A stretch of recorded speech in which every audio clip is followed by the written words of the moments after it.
8वें वेतन आयोग में कर्मचारियों की नज़र सिर्फ एक आंकड़े पर टिकी नहीं है, फिटमेंट फैक्टर है। यही तय करेगा कि न्यूनतम बेसिक सैलरी 34,560 रुपये होगी या फिर 68,940 रुपये।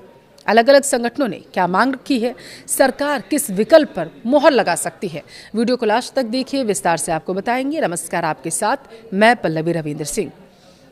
देश के 1 करोड़ से ज्यादा केंद्रीय कर्मचारियों पेंशनर्स की नजर इस समय 8वें वेतन आयोग पर है। सबसे ज्यादा चर्चा जिस मुद्दे को लेकर हो रही है वह है फिटमेंट फैक्टर। यही वह आंकड़ा है जो तय करेगा कि अगले वेतन आयोग में कर्मचारियों की बेसिक सैलरी और पेंशन कितनी होगी।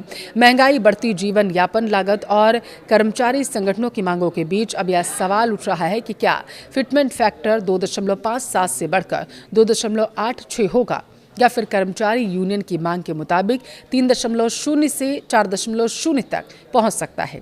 फिटमेंट फैक्टर को आसान भाषा में अगर समझे तो यह एक गुणक होता है जिससे मौजूदा बेसिक वेतन को गुणा करके नया वेतन तय किया जाता है। 7वें वेतन आयोग में फिटमेंट फैक्टर 2.57 रखा गया था। इसके आधार पर 18,000 रुपये की न्यूनतम बेसिक सैलरी बढ़कर 46,260 रुपये हो गई थी। अब 8वें वेतन आयोग में इसी फैक्टर को लेकर सबसे बड़ी बहस जो है वो छिड़ी हुई है। देखिए, एक्सपर्ट्स का दावा है कि 2016 से अब तक महंगाई में काफ़ी बढ़ोतरी आई।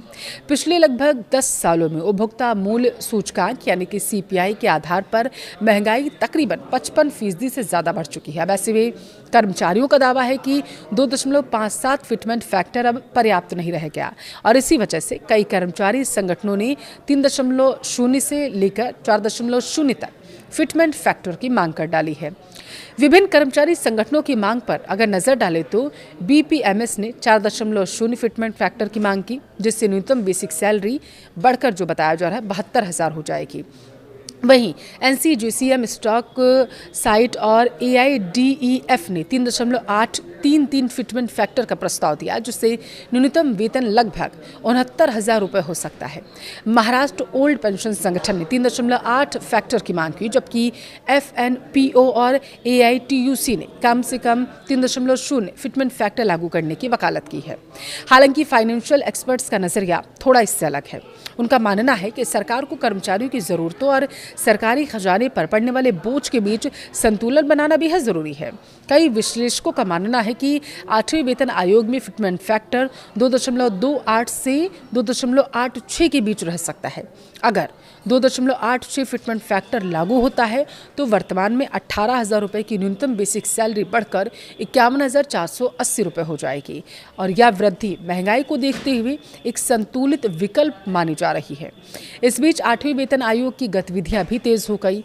आयोग ने ज्ञापन जमा करने की अंतिम जो तारीख है वो 15 जून कर दी है और इसके अलावा जुलाई 2026 में भी भुवनेश्वर और कोलकाता में विभिन्न कर्मचारी संगठनों के साथ बैठकें आयोजित की जाएंगी, जहां वेतन, पेंशन, फिटमेंट फैक्टर से जुड़े कई मुद्दों पर विस्तार से चर्चा होगी।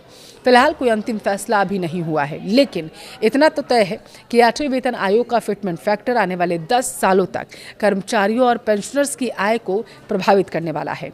अगर सरकार यूनियन की मांगों के करीब कोई फैसला ले भी लेती है तो लाखों कर्मचारियों की सैलरी देखने लायक होगी कि उसमें कितना बड़ा छलांग आएगा। वहीं अगर संतुलित दृष्टिकोण अपनाया जाता है, जैसे कि 2.8 से 3.0 के बीच का फिटमेंट फैक्टर होता है, तो सबसे संभावित विकल्प यही क्योंकि माना जा रहा है। अब सभी की नज़र आयोग की सिफारिशों, सरकार के अंतिम फैसले पर टिकी हुई है।